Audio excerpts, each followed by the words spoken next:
The Israeli Prime Minister Benjamin Netanyahu has insisted that the death of the Hamas leader Yahya Sinwar does not mean the end of the war in Gaza. Sinwar is widely believed to be behind the October the 7th attacks. Israeli forces say the 61-year-old died along with two other Hamas members on Wednesday during a ground operation in the southern city of Rafah. An Israeli drone captured pictures of Sinwar sitting at the back of a room in a partially destroyed building before the building was brought down.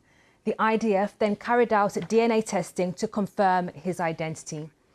Iran's mission to the UN describes Sinwar as a martyr, saying the manner of his death will strengthen the spirit of what they call the resistance.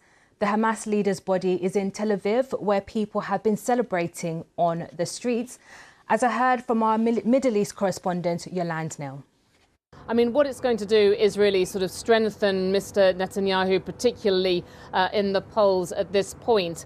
We've seen since July, really, that things started to turn the corner, and we had the Israeli Prime Minister really sort of looking like he'd been vindicated in taking a more hawkish approach and not giving in to the international pressure and domestic pressure for a ceasefire and hostage release deal, keeping the fighting going in Gaza, because you had, first of all, the head of the military wing of Hamas, Mohammed Deif, who was killed in July. Then, when Israel turned its attention to Hezbollah in Lebanon, the fact there'd been this cross-border fighting going on for the duration of the war in Gaza between Israel and Hezbollah in Lebanon as well.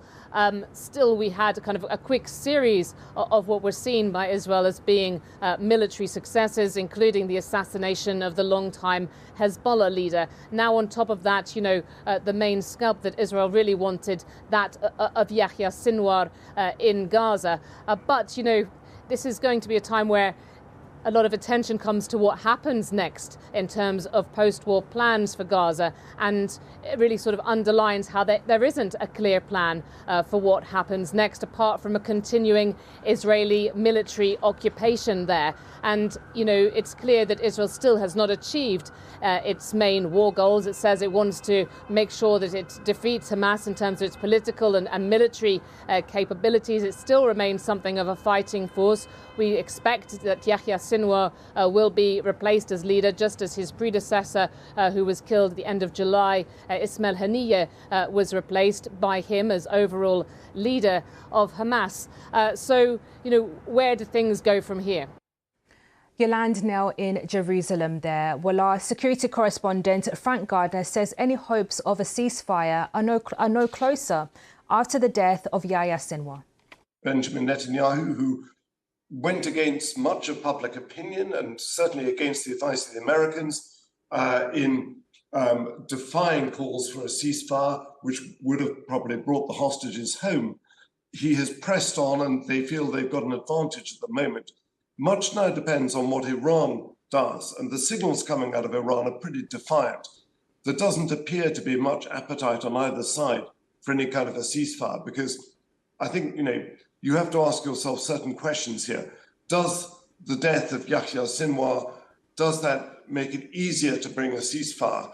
Well, if Israel feels that they haven't achieved their goals in Gaza, they haven't eliminated Hamas and brought the hostages home, then a ceasefire is going to be unlikely. Does it bring an end to the war in Gaza?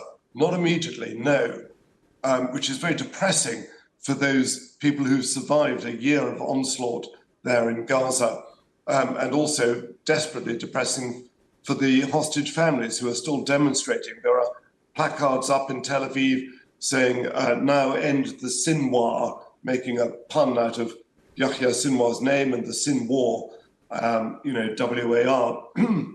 And of course, let's not forget that there is a full-scale war going on between Israel and Hezbollah in southern Lebanon, not even just southern Lebanon, in Beirut and the Bekaa Valley.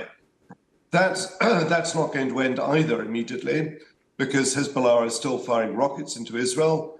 There is still the Houthis in Yemen, who are also firing missiles at Israel. And much depends, as I say, on what happens with Iran. Remember that Israel has vowed to retaliate against Iran for the October the 1st ballistic missile attack, when Iran launched around 180 missiles at Israel. in response, it said, for the killing of Hassan Nasrallah, their big ally in Beirut, who was killed on September the 27th. So there's a lot of still moving pieces here in this jigsaw that haven't stopped moving yet. So I'm sorry to say that I don't think the Middle East generally is a calmer place today than it was 48 hours ago.